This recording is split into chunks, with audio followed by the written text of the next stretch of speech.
Well, thanks for the nice welcome.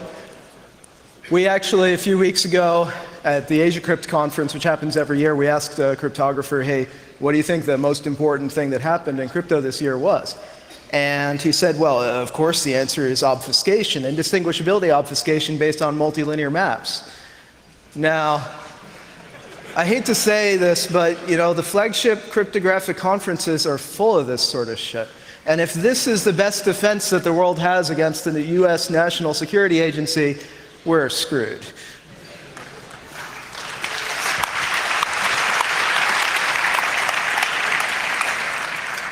So on that note, this is a picture that I took at a talk that I went to at the University of Pennsylvania last month. This is John Inglis, the Deputy Director of the NSA, and here he's showing an unclassified NSA slide of how they understand cyberspace. And apparently they understand cyberspace as a series of layers. There's people, devices, information, geography, etc. So somewhere in there's a turtle. All right. So, taking our inspiration from the NSA, here's a way that you can understand cryptography. This is just to get our bearings here. So at the top we have some mathematical problems like factoring a discrete log. From those you can construct cryptographic primitives like RSA, Diffie-Hellman, so on. You use those in different protocols like TLS, SSH, PGP, the things you use to keep yourself secure on the internet. Those are implemented in libraries like OpenSSL and BSafe. And those libraries are used in these software applications that you as users actually use. We're going to be talking about all of these different levels today. So let's start at the very top with the Crypt Apocalypse. So actually, earlier this year we were thinking, well, last year we talked about factoring, for those of you who are here, and we're thinking, oh, well, the obvious follow-up is this year we're going to talk about discrete log. This will be great. We'll give a nice, instructional lecture about discrete log. So the first, 5 slides of this will be all that we have the instructional lecture about discrete log because some other things happened this year. So what is the Crypt Apocalypse? Well, if you look at this headline, this is the big picture that you should have. Math advances raise the prospect of an internet security crisis. Oh my God. Academic advances suggest that the encryption systems that secure online communications could be undermined in just a few years. This is an article written about a talk at Black Hat about the Crypt Apocalypse. So the Crypt Apocalypse is sort of summarized in this article, a quasi-polynomial algorithm for discrete logarithm in finite fields of small characteristic, which if you are not an academic perhaps is a little bit more confusing. But essentially, this is a big breakthrough in the discrete log problem for small characteristic fields. The context for why this is important to cryptography is the fact that all of the public key cryptography that we use on the internet relies on 3 basic assumptions. Those assumptions are factoring integers into primes, discrete log modulo large primes, and discrete log and elliptic curve groups. Every single public key crypto algorithm that you actually use relies on 1 or more of these assumptions. This is all we have after 35 years of public key crypto research. Some examples, just to make this really concrete. Here I'm generating an SSH key. It's an RSA key. That means I use factoring, or that I hope that factoring is safe. Here I'm looking up Ron Rivest's PGP key. It happens to be a DSA key. That means discrete log modulo prime. And here I have a secure HTTPS connection to Google. It's telling me it's using ECDHE, that's elliptic curve discrete log, and it uses RSA signatures, that's factoring. This is all we have. Look at any crypto system that you use, this is what you'll see. So discrete log over small characteristic fields is not one of these assumptions. Nobody actually relies on this for public key cryptography, but it is intimately related to the assumptions that we do use, such as factoring a discrete log over large characteristic fields. And the important thing here is that factoring a discrete log have sub-exponential time algorithms. We've known this since the 80s. There have been no big algorithmic improvements since about 1993. Basically, all of the progress in sort of the cryptanalysis of these basic assumptions has been improvements due to Moore's law and small implementation details, essentially. And the running time for small characteristic fields and large characteristic fields, basically the same. Until this year, when or earlier this year, when there was a series of breakthroughs for small characteristic fields. So the only important thing that you need to know from this chart is that if you look at these numbers, they're getting very large very fast. Ooh, I caught up. OK, I'm still back. Here I've marked there's been some actual algorithmic improvements. There's an L of 1/4 algorithm and an n to the O of log n algorithm for these special fields. Now, what is the impact of this? So if this kind of algorithmic improvement could be translated from small characteristic fields, which we don't care about for cryptography in most cases, to factoring or large characteristic fields, then there would be problems for all of the cryptography that we use in the real world. Big, gigantic if here. Everything I'm saying is predicated with an if. So the current general purpose factoring running time for some integer is this complicated function, which is sub-exponential in n. That's all you really need to know. The small characteristic field improvement went from L of 1/3 to L of 1/4 to n to the big O of log n. If we took factoring's running time from L of 1/3 to L of 1/4 or something smaller than that, then this would be sort of catastrophic for the security of key sizes. So this is just a very hand-wavy chart. The top line is the current state of the art. If you just sort of blindly take this running time to try to estimate the bit security of different sizes of RSA keys. So for a 1024-bit RSA key, this equation gives you an 86-bit security, which is approximately right. So we'll just take this as our ground truth. So 2048 bits should have 116-bit security, and 4096 bits should have 156-bit security. If there's a small improvement in the constant of this algorithm, I'm not saying it has happened, but if this should happen, then the bit security of 1024-bit RSA would drop to 68 bits, which is already enough to basically be a gigantic problem in the real world right now. 2048 gets pretty close to being scary. If, on the other hand, if we dropped from an L of 1/3 to an L of 1/4 algorithm, the bit security of RSA, of 1024-bit RSA would drop to 49 bits, which is basically solvable almost immediately now. And even 4096-bit RSA would be way too close for comfort. This is food for thought, I guess.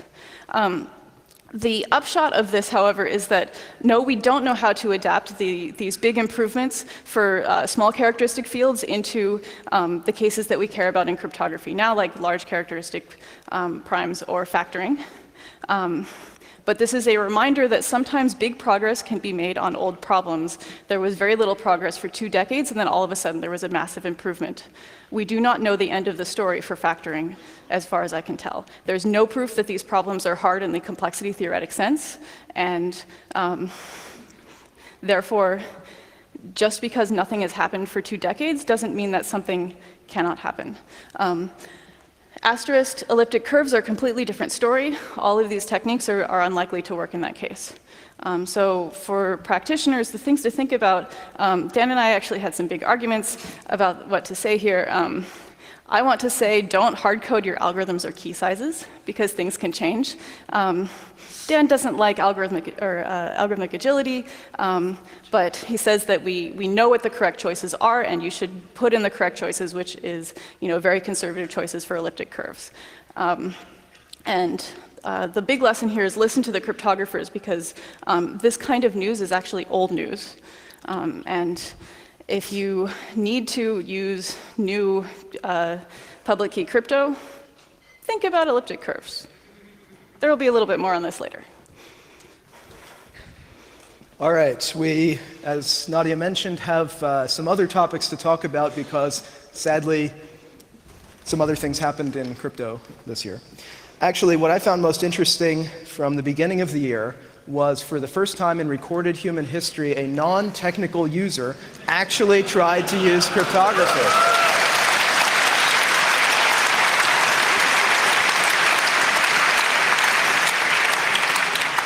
Now, as you know, the results were not pretty. They were really not pretty. All you went to the keynote, so you know who I'm talking about here. Glenn Greenwald was trying to install PGP. It found it so annoying and complicated that Snowden gave up on contacting Greenwald and contacted Laura instead. So, okay, now eventually Glenn got back into the game, but this is an example of how unusable today's high-security cryptographic solutions are. So maybe let me propose a New Year's resolution for 2014. How about some high-security cryptographic software that's so easy to use a journalist can use it?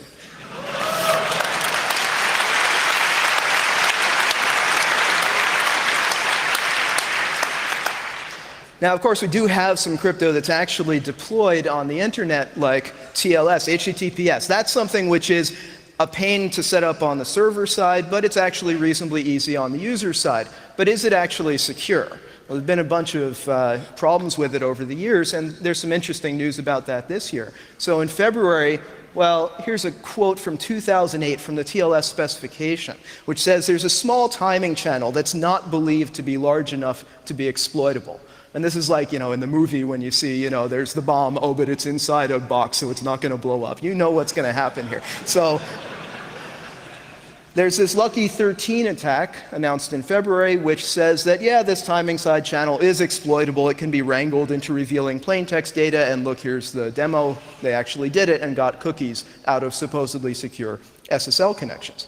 Now, vendors have experience with this kind of problem. When you look at the details, you see where this timing side channel is coming from is CBC. The way that CBC is used inside TLS, there's some do a message authenticator and then pad and then encrypt, because CBC only takes full block sizes for its messages that it's encrypting. And, well, the fact that CBC causes problems, we already saw that with, for example, the Beast attack, and attacks before that and after that. And Lucky 13 is just the latest example of this. So vendors know what to say. When there's attacks against CBC, TLS offers algorithm agility. TLS gives you the opportunity, with less costs maybe than it would have been if it hadn't supported this to begin with.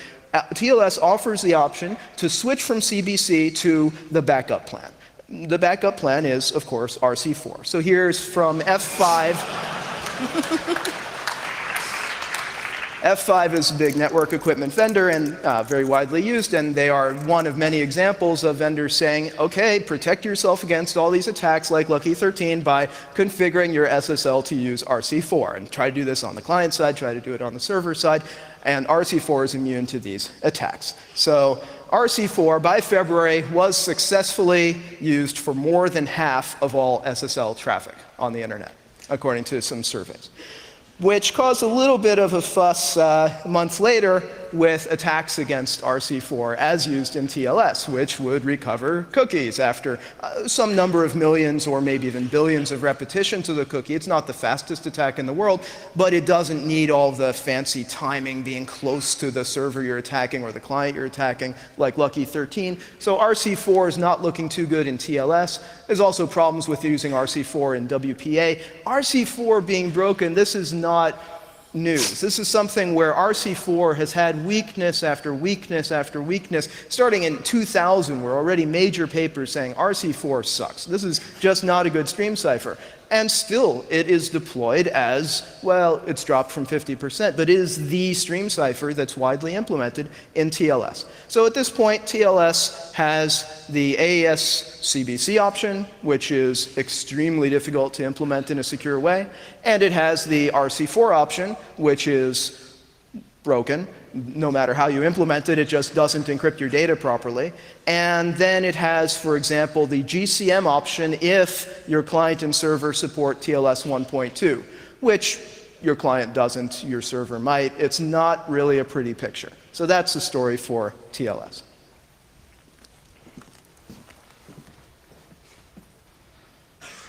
Continuing with the sort of attack theme that we have going here, I want to give a little update on something that we talked about last year in our talk, which was the Taiwan Citizen Digital Certificate. So Taiwan has this sort of nifty government-level PKI. Citizens can get these little smart cards and use them to interact with their government in a secure way. This is cool.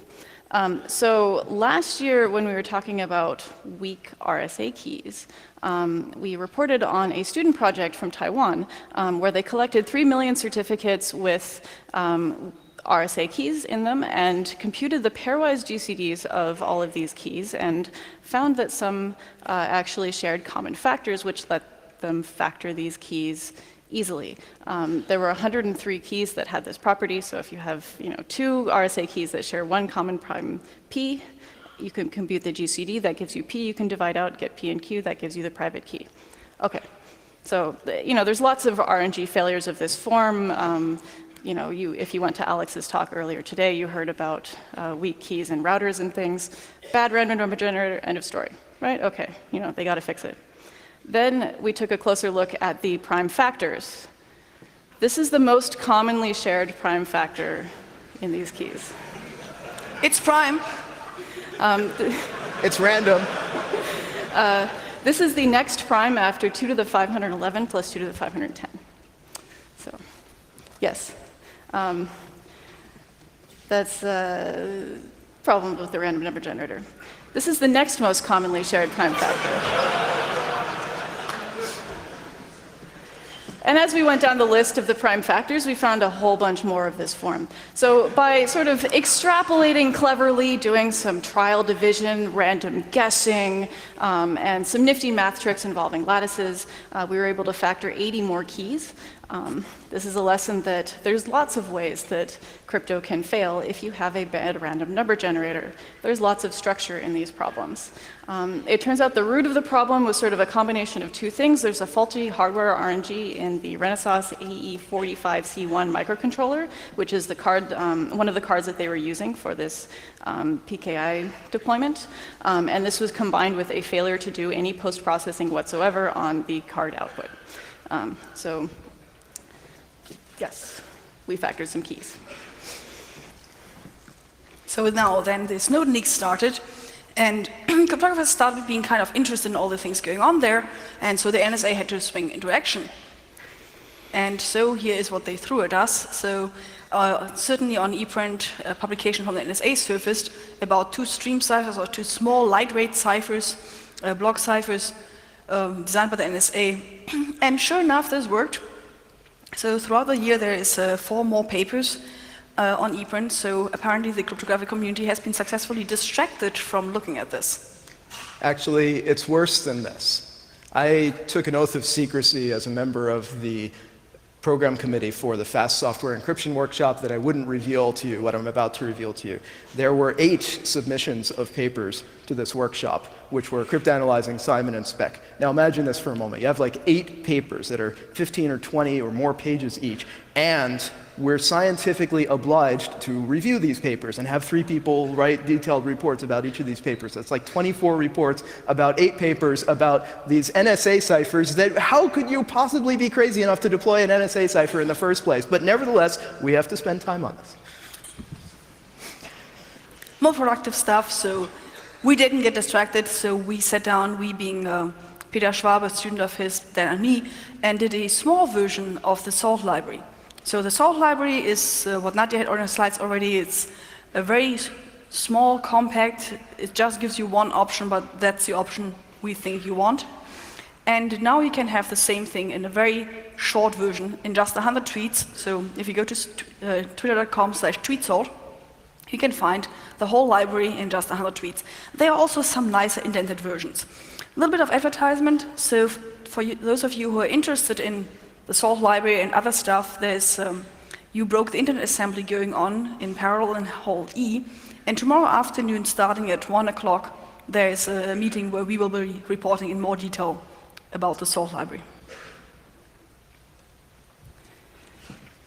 So later on in August, some other things happened in the crypto world, including the sudden shutdown of an email provider that nobody had heard of before then.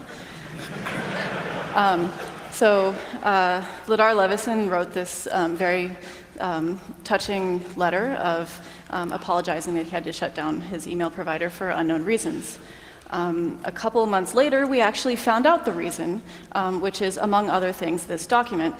This is a grand jury summons commanding him to appear in Alexandria and bring to the grand jury public and private encryption keys used by lavabit.com in any SSL or TLS sessions, including HTTPS sessions with clients using the lavabit.com website and encrypted SMTP communications or internet communications using other protocols with mail servers.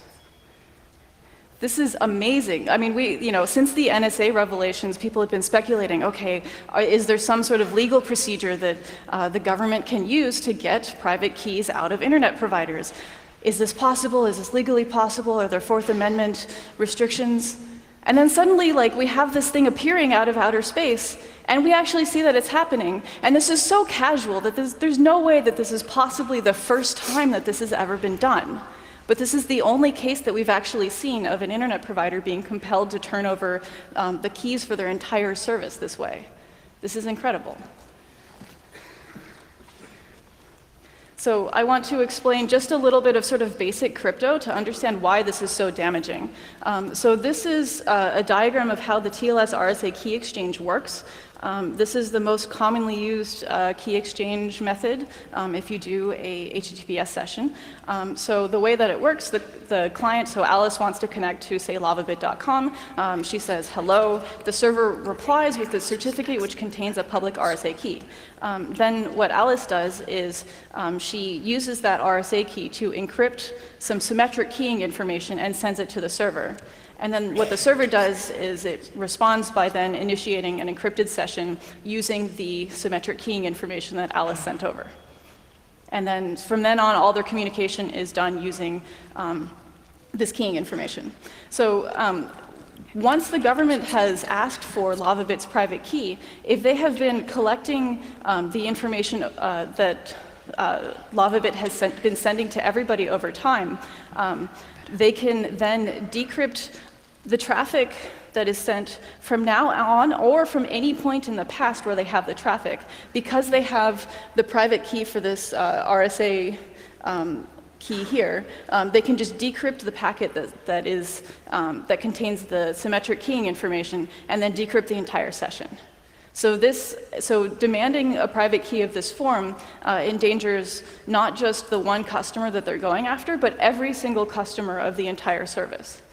The other thing that having the private key allows is for the server to impersonate, or anyone who has the private key to impersonate the lavabit.com server to anyone on the internet, because this key has been verified by a certificate authority. This is presumably what the government actually wanted from the server, but as a side effect, they got bullet point number 2, which is much more dangerous. In contrast, this is an alternative key exchange. It's the Diffie-Hellman key exchange, which offers a property called forward secrecy. So the way the Diffie-Hellman key exchange works is that Alice and the server exchange these values g to the x and g to the y, and then using these values g to the x and g to the y, they can derive a shared secret g to the xy, and that will form their private key. And the security of the Diffie-Hellman key exchange relies on it being impossible for an adversary such as the government, who is sitting on the wire between them, given g to the x and g to the y, to derive this value g to the xy. And so this property is forward secrecy, which is that once Alice and the server have forgotten the values x and y, then nobody can reconstruct the private key g to the xy anymore. And if Lavabit had, instead of using the RSA key exchange, used a Diffie-Hellman key exchange, then they would not have been endangering their customers in this way. So a piece of homework for you, as if you're an end user, you can actually check whether the websites you're visiting have enabled forward secrecy. If you go, this is in Chrome, I don't know how your browser works, it's probably similar. If you click on the little lock and you click on sort of connection, you can find out all the cipher information that your HTTPS connections are using. Here it says it's using DHE RSA is the key exchange mechanism. The DHE is Diffie-Hellman ephemeral. That means that it's using forward secrecy. Or if it says ECDHE, that also means it uses forward secrecy. But DH is bad and ECDH is bad. You have to have the E at the end. Yeah, E is important. But the DH is better than RSA. If you are a website operator, it would be wonderful if you would enable forward secrecy for your users. There are many guides online. Here is one. And here's an example of a website that does not use forward secrecy. They're using RSA as the key exchange mechanism and a couple of other broken cryptographic ciphers. And recommendation, if you're building a privacy tool, please use end-to-end crypto. As a little footnote, if you try to visit https://lavabit.com now, you get a big warning that the server security certificate is revoked, which means that if nothing else, at least the PKI that we have is working the way that it should. Somebody else had the private keys to lavabit.com, therefore the security of this entire system is compromised, and the CAs recognize that. In August, there was the Usenix conference, and it made headlines that one of the talks was not being presented.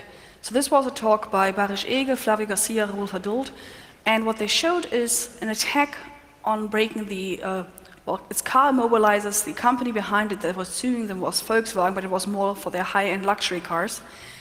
Now, they got an injunction in the UK, and it was saying that they couldn't publish the paper because that paper would reveal the secret algorithm.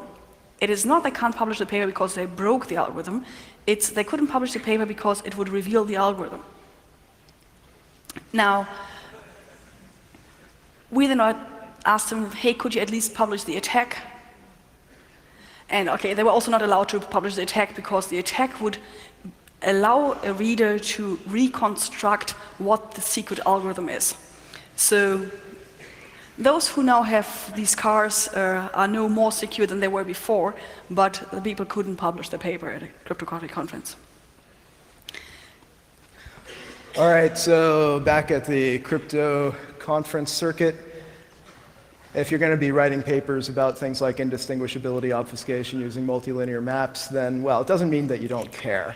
And so a bunch of people got up on stage and sang to the tune of Surfin' USA, a song called Spyin' NSA, which finished off with something like, everybody use crypto, screw the NSA. I'm not going to spend the next 3 or 4 minutes trying to sing this for you. Go to youtube.com/ the URL listed there. I think it's a 0 and then RICOX _ lowercase OZB4. In more serious news, at CHES 2013, so this is the cryptographic hardware workshop that happens every year, there was this terrifying paper where I'm going to have to give you a little bit of background. You know that current Intel chips, the big Intel chips, maybe not the low-end atoms, but anything like a Haswell, is going to have inside it a random number generator, which Intel's been telling you to use to generate your random numbers. You're not supposed to use all of that entropy collection, this kernel entropy pool or RNGD or anything like that. You're not supposed to have something where there's lots of different interrupts and entropy sources and timings of this and that all being hashed in a complicated way. In your application, you're just supposed to take RDRAND, which is this new instruction, or I've learned from the Intel people, I'm supposed to say Redrand, RDRAND. You're supposed to just call that instruction. They don't make it privileged, so you can use it from your applications. It's not just for the operating system. And I did a GitHub search a week or two ago, something like 32,000 results for applications using Redrand, or well, files, so maybe some of that is documentation. Lots of people are using Redrand. Now this, in the last few months, has raised some controversy. People saying, hey, is Redrand actually trustworthy? And Intel says, well, yeah, we designed it like this. We're sure it generates good random numbers, much better than that Taiwan smart card you heard about. We know what we're doing, generating random numbers. But wait a minute, what if Intel's actually generating AES output with a key that they know? How would we be able to tell the difference between that and random numbers? Or what if somebody else knows a key? And well, Intel's response to that was, it's okay. We produced these chips and we looked at them through an electron microscope and we verified that they don't have anything, you know, even if somebody managed to sneak into the manufacturing room, we checked through an electron microscope that everything's laid out exactly as it should be. Now, what this paper is saying is here's how you can manufacture a chip so that through an electron microscope it looks totally legit and it's backdoored. So this paper, it's worth reading the paper if you're interested in hardware and what you can really do by maliciously manufacturing hardware. It's a fantastic paper to read, and it's telling you that everything that Intel has done, at least that they've publicly stated, for verifying that their random number generator is working properly, could actually have been backdoored, and they wouldn't have been able to tell. Intel says, well, well, we're looking more closely, really, and everything's fine. So all good. Here comes a little bit of a blast from the past. For reasons that will become clear soon, I would like to take a look at the random number generator, which is not quite as interesting as the Redrand in that we have hardware graphics. This is a software pseudo-random number generator, so you have to feed in some seed, some true random number generated by something like the Intel chip or something else, and then you can have an optional input, but it's not really recommended. It runs through this algorithm a few times. Now what it does there is it is doing operations on an elliptic curve. So at every moment, so once you're through the initialization stage, then you always run around to the XOR thing there. Usually you XOR 0, so nothing happens there. You have the scalar t. You compute t times p. P is a point on an elliptic curve. This point is hard-coded in the description. Now, then you take the x-coordinate of this point. You take the, well, usually it's 256 bits. You discard the top 16 bits and output the rest. No, you take the rest and call it s, and then compute s times q. Now, from this thing, you do the same procedure, and then you actually output it. Now, you've taken your randomness and gotten some other randomness from it. So 256 minus 16, so you have 240 bits of randomness. However, you want to get more randomness out of it. So you also feed this s into the feedback, and now s changes to t, because you XOR with 0. And so you compute the next time the x-coordinate of the previous point times point, and keep on running. Each time you output the 240 bits. Now, at the time that this was designed, the earliest reference I could find was a public draft which was given at a Nist workshop in June 2000. The workshop was July 2004, the draft is from 2004 in June.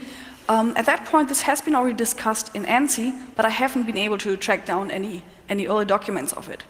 So at that point, Nist was inviting people to look at this and say how great it is, because, hey, look, I like elliptic curves, but at that point, I already existed as an elliptic curve researcher, and I was like, this is not how we design elliptic curve random number generators. We had a bunch of those out there, with security proofs and ideas, in particular the idea that you never ever output more than half of the bit length. So out of the 256 bits, you should never ever output more than 128. And there's just no way that these 240 bits will be anywhere well distributed. But it sounds very nice. They have a number theoretical problem there, and we all know that the discrete log problem on elliptic curves is hard. So if you're given these points p and q in an elliptic curve, then you can have a hardness relation to the hard problem of finding an integer, so that this integer times p gives a point q. Now, soon after, lots of papers came out saying, this is really not pretty, this is not how it should look like. So there was Christian Göstein saying that the output sequence is biased, which is absolutely not a surprise. As I said, we should never ever output more than half of the bits of such a thing. And if you output too many bits, then you get a bias. He was saying that, okay, he doesn't know how to turn this into a real break, so you have a quote from some official input that he gave to the Nist standardization process. But the point is, if you take all this pain and suffering of taking such a slow random number generator, because you want something provable secure, then you shouldn't have anything as an outcome that's biased. They should not be accepted in a generator based on number theoretic assumptions. About the same time, Dan Brown with Certicom was publishing something which looks like a security proof. So he was showing like, okay, if you assume that P and Q are random, then this thing is secure. Where he said that the output sequence as points is secure, and then also shows, similar to the Göstein, and so these papers were later on merged, he shows that there is a bias if you look at this as a bit sequence. He already has a statement in there that this proof makes essential use of Q being random. If anybody knows an integer d, so that d times q is p. Previous slide, we had a times p is q. You know the group order, so if you know this a from from the description, you also know the D here. They are interchangeable. They're not the same. One is one over the other. The product of the two is one modular group order. So if you have one, you get the other. And he concludes that if you would know such a scalar, then you would have a distinguisher. A distinguisher is a kind of thing where you're like, yeah, okay, you don't want to have a distinguisher, you don't want to have a bias, but it's not really a break. Two colleagues from my university, Eindhoven, André Sidorenko and Barry Schroemakers, also 2006 in May sent a note to Nist saying that the output bias is even worse than what looked like in the previous two papers. And I was talking with them lately because of some news, and Barry told me, yeah, he got this reply from Nist saying that, well, they can't really remove this RNG anymore because it's already being used. Now this is a little strange because they were asking for comments before making it a standard. In 2006 it was not yet a standard. They were asking, hey, should we have this as a standard? But then, no, sorry, they cannot remove it because it's already implemented.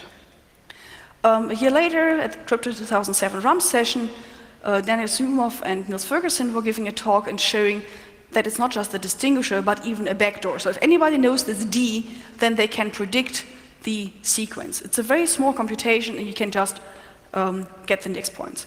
Now, the Nist standard differs from the ANSI standard in that there is an appendix showing, yes, you can choose your own points. You do not have to use these P and Q that we publish here, but the standard is full of words of saying, well, you should use these, it's much better. If you don't use them, you have to go through all kinds of hops and prove that these are randomly generated, but at least the standard allows it. Now, if we look at what we know now, so September 5, suddenly there was the publication of the Bullrun program, which as one of their topics has to insert vulnerabilities into commercial encryption systems, IT systems, networks, and endpoint communication devices used by targets. And also to influence policies, standards, and specifications for commercial public key technologies. So apparently the NSA was having its fingers in the game, and soon after that, the New York Times actually names the dual EC event number generator as a candidate for this.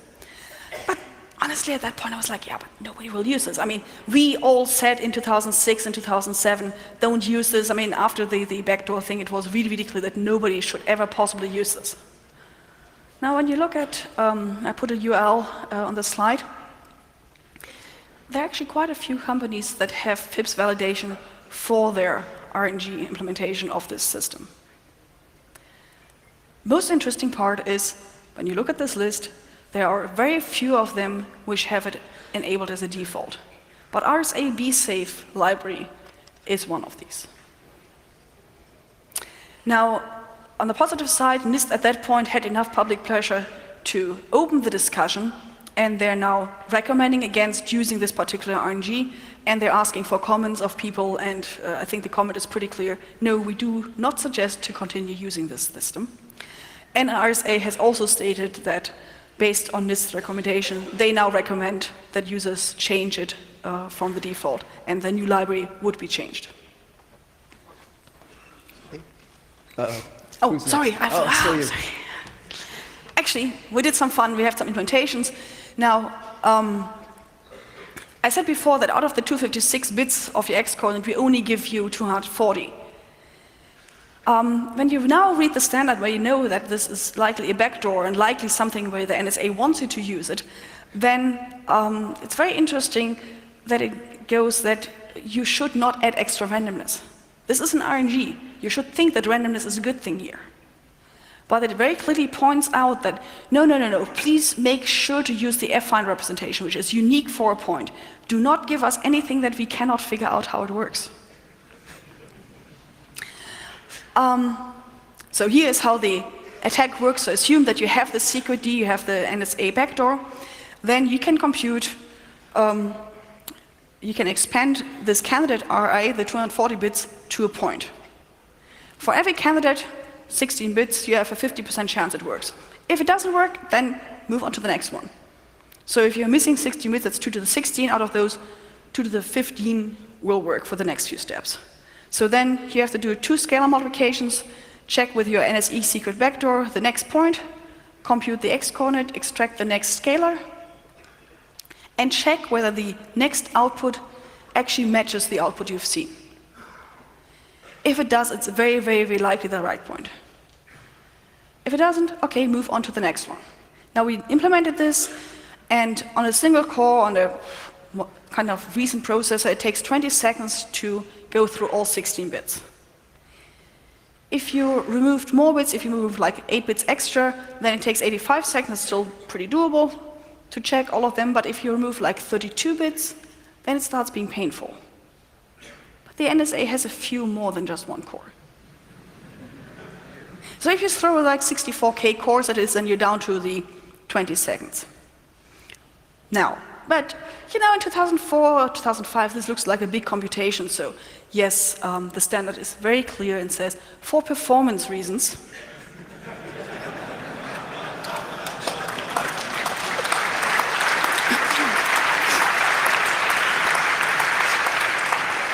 hey, 20 seconds versus 15 days, that's performance reasons. For performance reasons, the value of out length should be set to the maximum value as provided in table 4. Do not think of giving us fewer bits than the 240.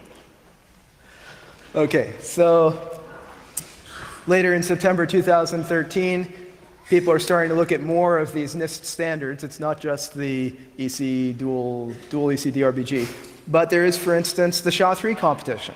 Now, there's a long history of competitions in crypto, and it's one of the best ways that we have, having an open competition. Well, maybe it's not completely open if Nist is then declaring who the winner is, but if you look back at the AES competition and say the SHA-3 competition, then there's been pretty widespread support. I mean, the algorithms that were selected for AES and for SHA-3, listen to Bruce Schneier, for instance, he had one of the competing candidates for SHA-3, and he said, yeah, their choice for SHA-3 was fine. And same thing for AES.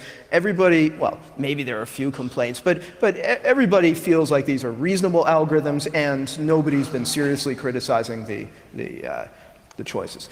Except after the SHA-3 competition finished, it's been more than a year since the SHA-3 winner, Ketchak, was announced. After the competition finished, Nist has been writing all these detailed standards for, okay, what exactly is SHA-3 compared to this Ketchak that the competition was about. Now, for comparison, AES was submitted 15 years ago or something, whenever the deadline was, a few years of competition, people trying to break it, and then the standard was exactly the same algorithm that was submitted. 128-bit keys and 256 or 192-bit keys. They threw away some options, but they kept the core options with 0 changes. And now, well, Marshray was tweeting 19th of September this year that Nist is proposing to weaken Ketchak, the winner of the SHA-3 competition, far below what was cryptanalyzed during the competition. Now, the weakening is something like they were taking, for instance, some 256-bit security options and turning them into 128-bit security. Probably not a problem, but the process is kind of scary. We like these competitions because everybody can see what's going on, and at the end, there's never been a case of an algorithm being selected that was unpopular and lots of complaints about it. It's always been popular algorithms being selected, so the cryptographic community is happy with AES and with SHA-3 as it finished the competition, and that's not the same as what Nist in August and September was talking about standardizing. So after this, Nist has said, after a whole lot of public outcry, they've said, oh, oops, yeah, maybe that wasn't the best idea. Other Nist stuff, so back in May this year, Dan and I were giving a talk, which we had titled The Security Dangers of the Nist Curve. So this was a talk about elliptic curve cryptography, and we're going through the current suggestions of the Nist P curves, so the P256, 384, and so on, and showing that it's really, really hard to implement them properly, that if you want to implement the curves in a way that you don't have failures, you don't have side-channel attacks, chances are you're doing it wrong. We also had in there one slide saying, oh, by the way, the provenance of these curves is kind of questionable. The NSA generated, and you know, if the NSA would know something which happens like with a chance of, say, 1 over 10 million, they could have tried hashing lots of different seeds until they find one of the curves that's weaker. Now we put those slides online, and sure enough, Matt Green pops up and saying, well, what if the Nist or NSA know a weakness? Instead of, we think they have a trapdoor, he says, oh, a weakness. You know, Nist might be nice to us and actually wants to protect us. This was May. In September, he tweets saying, discussion with Hashbreaker from when I was younger and more naive, pointing to this discussion. Now, we put this into the September part of the talk because Dan and I were working on a page called Safe Curves, how to choose safe elliptic curves for using cryptography. And we're going on this page through all the known security criteria for elliptic curves, and we have the machine verified. We also include like usability questions, like how easy is it to implement them in a sidechain in a secure way. We have a map called Alligator, together with Anna Krasnova and Danny Hamburg, where you want to map a string to an elliptic curve point and back. And we also introduce a new curve, which Silent Circle is most likely going to use for their silent mail system, for the silent phone system. We also have a comment in there about whether these curves could be backdoored. So when you go to safecurves.cr.yp.to, you find on the first page this overview. Green is good, red is not good. And there are just not many curves which have a whole row of green. In particular, the Nist curves do not have a whole row of green. Another big development in elliptic curve cryptography this year, I mean, it's not really this year, but it's sort of this year, is Bitcoin. So Bitcoin is everybody's favorite cryptocurrency. And this was not the year that it was invented, but this was sort of the year that it went mainstream, as shown by this plot of the Bitcoin exchange values to real money. I'm sure many of you own Bitcoin and everything. I find it very interesting because Bitcoin has suddenly got the entire world, like normal people, talking about our coming cypherpunk future, where we have decentralized, pro-libertarian, everybody is free to implement all the strong cryptocurrency they want. It's very interesting. This is sort of the Napster moment for cryptocurrency. So on a cryptographic note, Bitcoin relies on the elliptic curve DSA algorithm for its signatures. Every transaction that you do is signed by your address, which is your key. The DSA algorithm and the elliptic curve DSA algorithm, these are Nist standards, and they come with a little bomb that is built into these standards. It's a little landmine that if you happen to trip across it will cause the algorithm to blow up in your face, which is that if you use bad randomness to generate your signature, suddenly your private key is revealed. Strange property. And it's possible to get around this, but if you don't know how to get around it, then you might have an accident, as hundreds of people did with their Bitcoins. And so there is some enterprising soul with this Bitcoin address who has been watching the blockchain for the past 9 months or so and stealing Bitcoins from people who happen to use bad randomness in their Bitcoin transactions. This person now has more than 59 Bitcoins. Some of these ended up being due to an Android and Java random number generation vulnerability that was disclosed in August.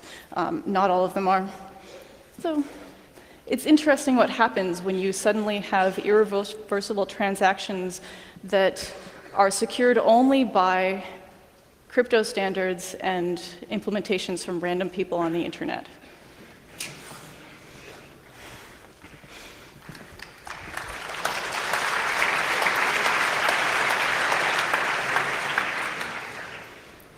Okay, so muscular, one of these entertaining code names for NSA GCHQ programs. Everybody's seen this wonderful picture where in the middle, at the bottom, you can see SSL added. Maybe I can point to it here, just in case anybody hasn't seen it. This is some NSA person writing SSL added and removed here and putting a little spy kind of smiley face in the middle. And that's the Google front end. So SSL is only outside of Google at the time this picture was drawn. And then inside, hey, NSA can just, as the part on the right says, traffic and clear text here. Google's just sending all their traffic in clear text. They've been changing this after seeing this picture.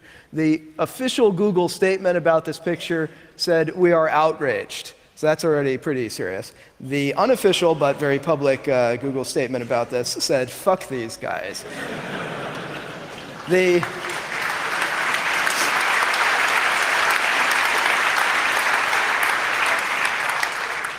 lesson that we've added at the bottom there is, even if there's problems with SSL, it's a whole lot better than sending around clear text. So deploy something, even if it's better, even if it could be better, it's going to be better than clear text. Meanwhile, at the NSA.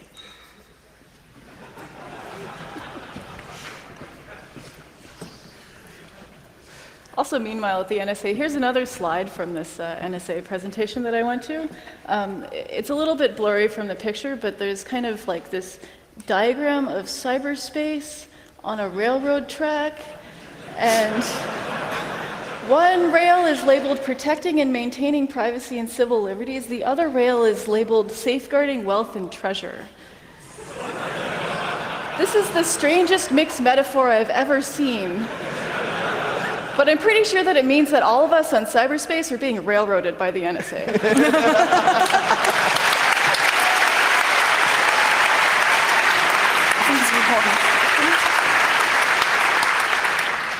Oops, I forgot this was my slide. So something else that happened this month, we're almost at the end of the year here. And sorry for anybody who had crypto news that we left out. We have limited time, still a few minutes left though. So XCB is one of the most popular ways to encrypt your hard drive, if you're doing that, which I do, and I hope, actually I'm curious, how many people here are encrypting their hard drives? All right.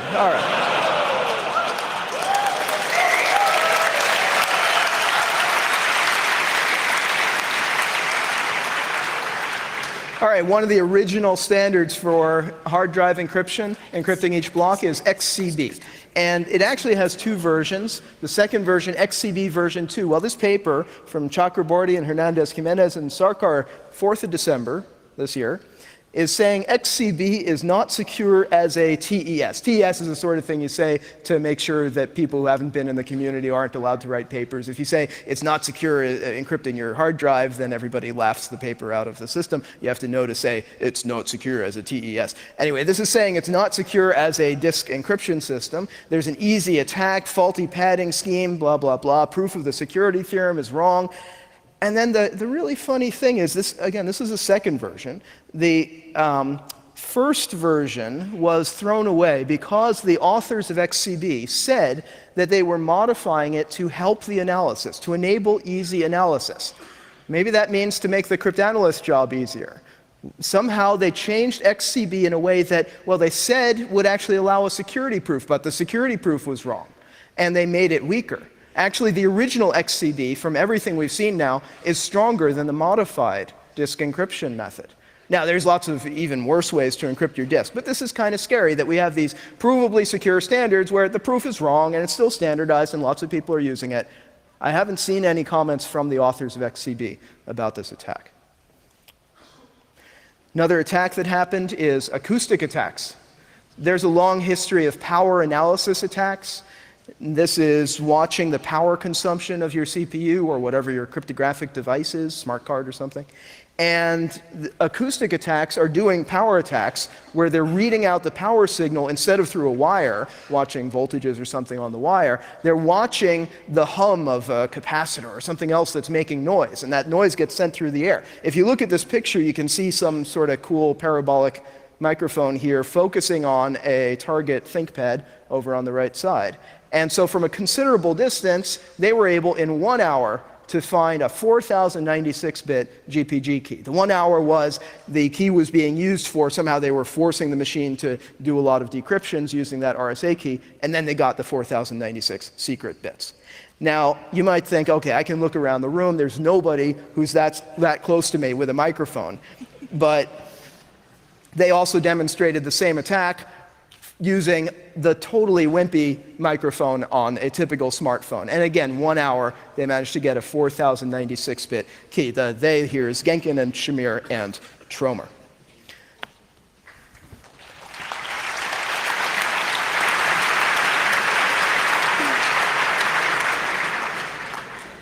So another thing that happened in December was that President Obama's personally picked NSA review panel released its transparency report on the NSA. This is a 300-page document, so it's a little bit difficult to get through in the couple minutes that we have left in the talk. But here's one interesting paragraph, which appears near the end in one of the appendices, which is talking about specifically cryptographic vulnerabilities. So I have, for ease of reading here, underlined all of the weasel words that are being used in this paragraph.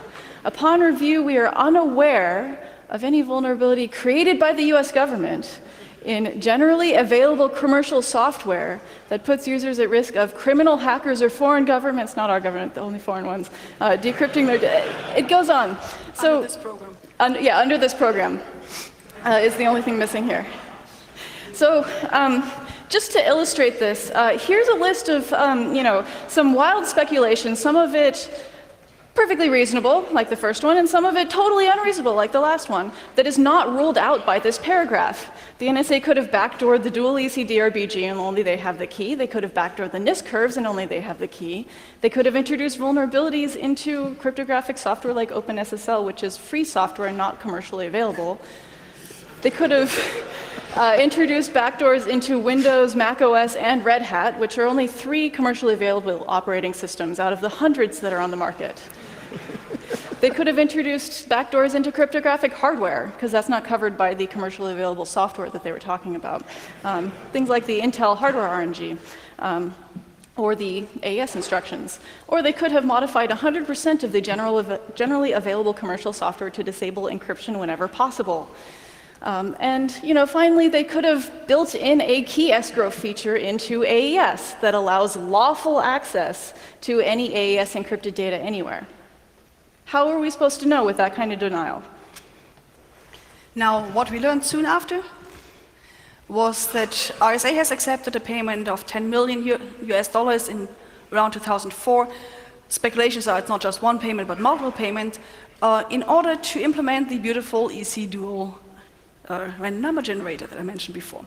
And so it was now disclosed that they actually got money for having this in BSafe, and this also explains why in 2006 Nist could say, no, sorry, we can't remove it anymore, it's already been implemented. RSA issued a nice statement saying, sorry, we didn't know Nist was the good guys, how could we have guessed that there was anything fishy, you know? Everybody was so excited about elliptic curves at that point. Now, all right, maybe 2004 that was correct, but it certainly wasn't correct anymore in 2006 or 2007, and they kept it in there until September 2013. Now, if you paid attention, I put a little public or commonly stated history of the dual EC earlier. There's one very interesting thing from 2005. Filed January 21st, 2005, a provisional patent later on.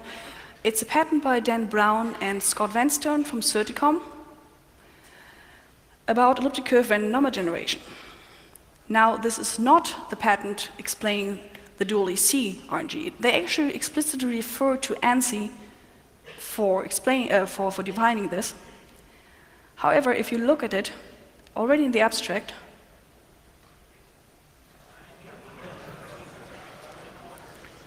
so the patent was granted in 2007, even before the Crypto-Rum session, and the patent goes in length about how to use the relation between P and Q as an escrow facility. It even goes into details of how this escrow facility could be used in HTTP traffic, that you would guess most of the bits from the nonce from the server random which is being sent there.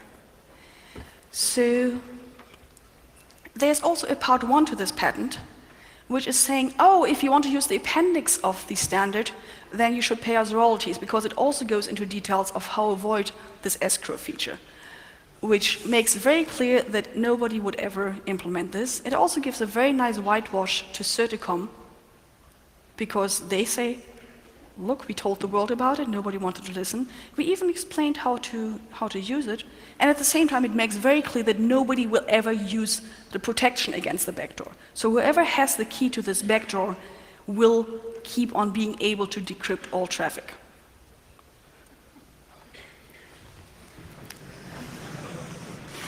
Thank you for your attention. Thank you.